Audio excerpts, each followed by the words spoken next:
quand on est en Palestine, quand on découvre ce pays, je dis la Palestine, pour moi la Palestine c'est une terre très générale qui englobe Israël, qui englobe la Cisjordanie. Je parle de la Palestine historique.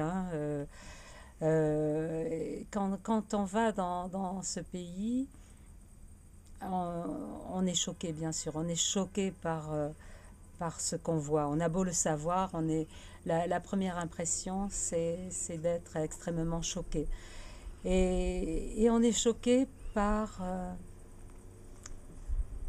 quelque chose qui dépasse la situation politique, je dirais. On est choqué par ce dont l'être humain est capable. Je suis née après la guerre. Je suis née après la guerre, fille de soldat. J'ai donc grandi dans cette haine des horreurs de la guerre. J'ai grandi dans l'horreur de la découverte des camps de concentration, de la Shoah, bien sûr. Et quand on voit qu'un peuple entier est pris en otage, enfermé, emprisonné, c'est très difficile d'accepter. C'est très difficile d'accepter ce genre de situation. Bien sûr, il n'y a pas de comparaison, il n'y a pas de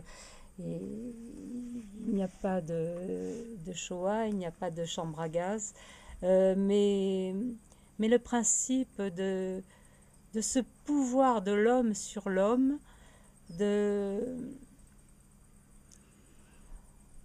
cette condamnation d'un peuple à être opprimé, à être inférieur, est tellement révoltant que effectivement, on a besoin de foi, on a besoin de croire, que non, l'être humain n'est pas réduit à ça. L'être humain peut être capable d'autre chose.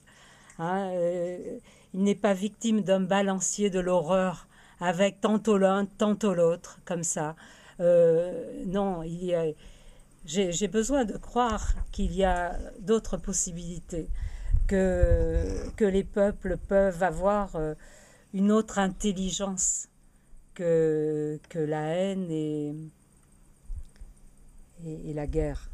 Mais justement, Jacqueline Bellino, vous venez de mettre en quelque sorte le doigt sur la difficulté extrême de cette affaire, parce que nous n'oublions pas, vous et moi, que nous appartenons à un pays qui, en 1947, a décidé, à l'ONU, a fait partie de la majorité qui a décidé de la création d'un État d'Israël. Bien sûr. Donc, nous sommes, dans une certaine mesure, si je peux me permettre, vous et moi responsables en tant que citoyens français, de la présence de cet État d'Israël au Moyen-Orient. Bien sûr, bien sûr. Et si j'en avais des doutes, quand on va en Cisjordanie, mes amis palestiniens sont là pour me le rappeler, en me disant mais notre situation, c'est le monde entier qui l'a voulu. On nous a mis dans cette situation. Pour nous, l'ennemi, ça n'est pas Israël, c'est le monde entier qui nous a mis dans cette situation et qui a mis Israël aussi dans cette situation d'être obligé de faire avec, de faire bon. Moi, je saute sur cette remarque, Jacqueline Bellino.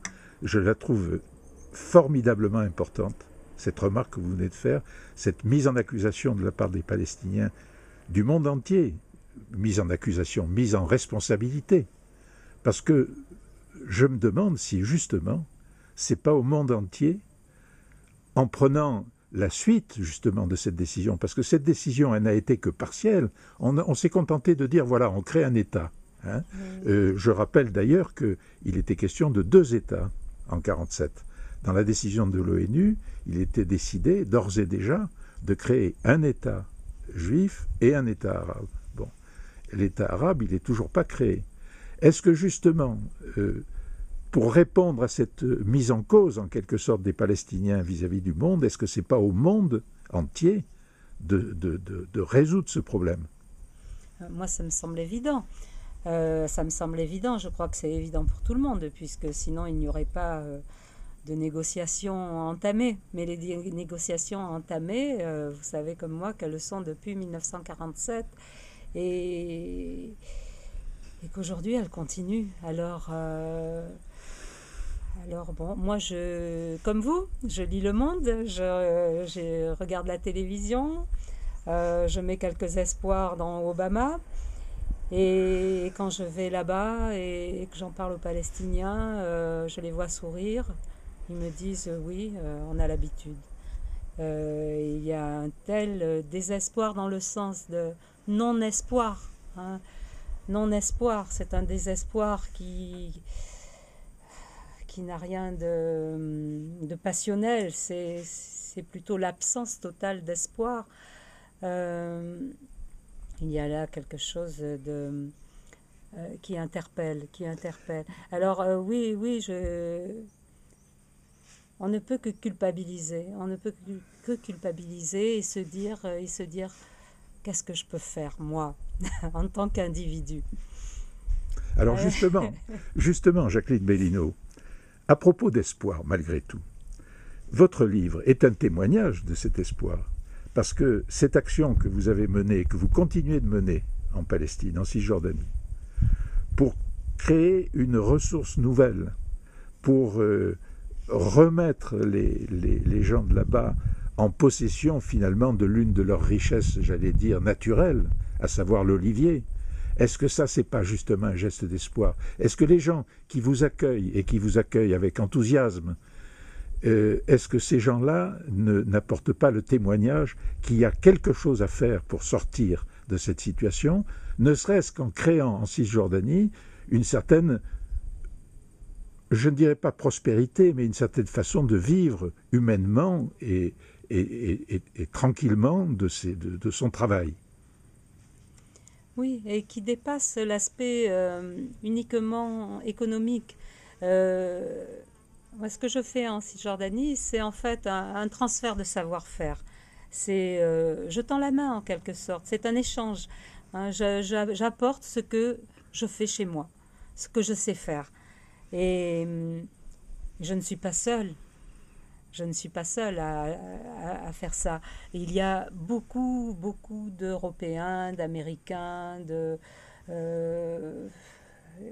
Japonais. J'ai vu beaucoup de Japonais qui sont engagés dans des démarches au jour le jour, quotidiennes, d'entraide. Alors, l'espoir est là, en fait. L'espoir se trouve au niveau de l'humain, de ces échanges, de cette aide qui peut aider les Palestiniens à retrouver un peu d'espoir dans l'humain. Je vais là-bas pour faire de la pâte d'olive. Hein. Et pour faire de la pâte d'olive, il faut un petit laboratoire avec un minimum de matériel. En créant des coopératives, pour l'instant 3 coopératives de femmes dans 3 endroits différents, le but n'est pas uniquement de fabriquer de la pâte d'olive. Et c'est un petit peu un pari qu'on a fait là, parce que moi je leur dis, il faut faire une pâte d'olive comme vous savez, avec les ingrédients que vous savez utiliser. Il faut que vous nous ameniez votre culture orientale chez nous. Et c'est pour ça que je parle vraiment d'échange. Il n'y a pas simplement un produit à vendre, il y a à faire connaître une culture et en même temps à sensibiliser le monde à la condition de ces personnes. Vous savez, une des choses qui m'a profondément touché dans votre livre, c'est la remarque que vous faites en disant « Quand je suis rentré de là-bas, j'avais le sentiment de rentrer de chez moi. » Eh bien, écoutez, moi, à mon petit niveau, Dieu sait si je n'ai pas eu les mêmes activités que vous et si je ne suis pas resté aussi longtemps, eh bien, j'ai eu pour la première fois de ma vie, dans l'avion qui me ramenait à Nice, j'avais le sentiment également de rentrer de chez moi. c'est étonnant, si vous voulez, ce que cette terre et ce que cette terre peut apporter de, comment dirais-je, de promesses de communion, si j'ose dire, de promesses d'unité. Oui. Vous l'avez parfaitement décrit dans votre livre, et merci de me dire si j'ai bien lu. Vous savez, quand on écrit un livre, on est seul devant, non pas une feuille de papier aujourd'hui, devant un ordinateur, et on est seul avec soi-même surtout. Et ce qui est très intéressant, c'est le deuxième livre que je publie, et ce qui est très intéressant, c'est les retours. C'est les retours, d'avoir d'autres personnes qui vont vous contacter parce qu'ils se sont retrouvés dans ce que vous avez écrit. Et j'ai eu beaucoup de retours à ce sujet, justement, où beaucoup de personnes me disent « mais j'ai eu le même sentiment, j'ai eu le même sentiment, je suis allée à Jérusalem et je me suis sentie chez moi ». Alors d'où ça vient? D'où ça vient? Oui, d'où ça vient? Ça vient pas que des conditions horribles, hein. Ça vient d'autre chose. Ça vient d'autre chose. Il y a, moi je trouve qu'il y a dans ce pays une espèce de pureté, peut-être dans le paysage, peut-être dans les oliviers, mais ça c'est personnel. Je suis peut-être très sensible. Ça, dans la lumière, je parle beaucoup de la lumière parce que c'est vrai que la lumière est différente que dans tous les autres endroits que j'ai connus. La lumière de Jérusalem, la lumière de Ramallah, c'est une autre lumière. Et puis cette concentration de culture aussi, cette concentration de culture dans un si petit territoire. Quand on pense à toutes les civilisations qui sont passées par là, le poids de l'histoire est partout. Voilà, le poids de l'histoire est partout. Et de ce que le poids des religions aussi, parce que toutes ces civilisations se sont projetées dans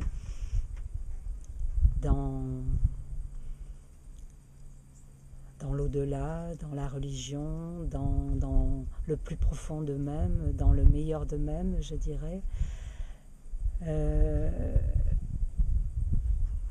Je crois que ça vient vraiment justement de la multiplicité des peuples qui sont passés par là. Alors aujourd'hui, on est sur une terre où il y a plusieurs peuples et ça pourrait être merveilleux. Ça pourrait être merveilleux. Moi, ce qui me frappe, c'est que tous les Palestiniens avec qui je parle me disent « mais avant 48, hein, avant, on vivait ensemble et on vivait bien. On vivait bien. Les femmes arabes allaient le soir allumer la lumière pour le Shabbat dans les maisons juives. Il n'y avait aucun problème entre nous. Il y avait deux religions. Alors, quand j'entends aujourd'hui, ici en Europe, on schématise. On dit oui, c'est l'islam, oui, c'est le judaïsme, oui, c'est les arabes. Oui, on schématise, on met tout dans des cases, alors que la coexistence est possible et elle existe. Elle existe. En Israël, il y a 20% d'Arabes musulmans. En Cisjordanie, il y a 20% d'Arabes chrétiens. Alors qu'on ne vienne pas me dire, il y a d'un côté les musulmans, de l'autre côté. Et ces gens-là cohabitent sans se faire la guerre. Il y a là impossible, mais qui est exploité. La situation, ces différences sont exploitées par des gens qui ont tout intérêt à semer la zizanie, que ce soit pour des questions religieuses et encore. Je ne suis pas sûre que d'un côté comme de l'autre, les religions soient aussi intolérantes. Je ne crois pas qu'au départ les religions soient intolérantes, qu'on les utilise dans des buts économiques beaucoup, sûrement, et de pouvoir et de puissance, oui, et on s'en aperçoit ici où quand on parle avec je dirais, l'homme de la rue, les gens dans la rue. Je tiens des stands où je vends de l'huile d'olive, je vois passer les gens et j'entends des réflexions et j'entends des tas de choses, mais c'est toujours, on est dans les clichés, on est dans les clichés. Et si j'ai écrit ce livre, ça n'a pas d'autre but que de dépasser un petit peu les clichés. Entrons dans l'histoire de chacun, apprenons à connaître l'autre, et là, on va découvrir quoi? On va se découvrir soi-même. On peut avoir un meilleur ami d'un côté des barbelés ou de l'autre. Et si je peux me permettre une dernière question, Jacqueline Bellino, qu'est-ce qui vous a amené, si je peux m'exprimer ainsi, qu'est-ce qui vous a amené à l'olivier? Ouh, peut-être la naissance, tout simplement. Si j'étais née ailleurs, l'olivier, je l'ai toujours connu, je l'ai toujours côtoyé, et puis il a pris de plus en plus d'importance dans ma vie. Alors, on pourrait parler du symbolisme de l'olivier, on peut parler d'une espèce de fraternité aussi qui relie les personnes qui travaillent l'olivier. Parce que c'est un beau travail, le travail de l'olivier. C'est un beau travail et c'est un travail qu'on ne peut qu'aimer. Et cet amour se partage. Ce qui fait que quand on se promène un petit peu autour de la Méditerranée, eh bien on est un peu partout chez soi parce qu'on a l'impression d'avoir partout des amis. Dès qu'on dit à un paysan, n'importe où, j'ai des oliviers chez moi, je fabrique de l'huile d'olive, ça y est, les frontières sont abattues et on a tout un domaine de discussion, d'échange qui s'ouvre devant nous. Et c'est très symbolique, hein, c'est très symbolique parce que, il se trouve que c'est l'olivier. Il se trouve que c'est l'olivier parce que je le connais, parce que je le fréquente, parce que je l'aime. Et c'est ce qui crée ce lien profond, c'est que l'olivier, d'abord par rapport aux autres cultures, il était là avant nous. Bon, on peut planter des oliviers, j'en ai planté, on les regarde comme ces bébés, hein, on les regarde espérant qu'ils nous survivront, parce que l'abandon des campagnes est toujours possible et les incendies sont toujours possibles. Bon. Mais ces oliviers qu'on a là autour de nous, qui sont centenaires, plusieurs fois centenaires, on en a un qui est donné pour être millénaire, on est chez eux. Ce n'est pas... ils ne sont pas à nous.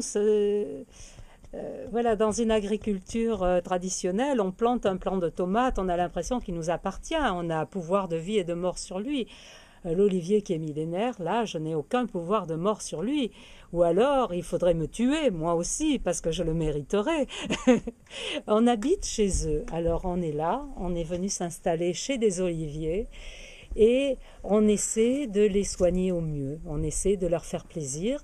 Et alors, ce qui est merveilleux, c'est que dès qu'on touche à l'olivier, il nous le rend. Voilà. Ce que disait votre père, c'est le côté merveilleux de l'olivier, c'est que on lui coupe une branche, il en remet 10 au même endroit. On le raccourcit, on raccourcit sa branche, il va se mettre à produire des olives. 2 ans après, on va crouler sous les olives. Mais c'est merveilleux, c'est merveilleux. Il dit...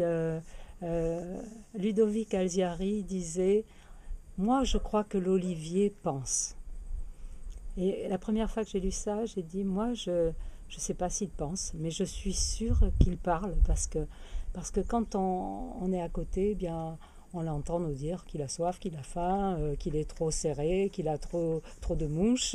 On l'entend dire tout ça et surtout, dès qu'on s'en occupe, on l'entend dire merci.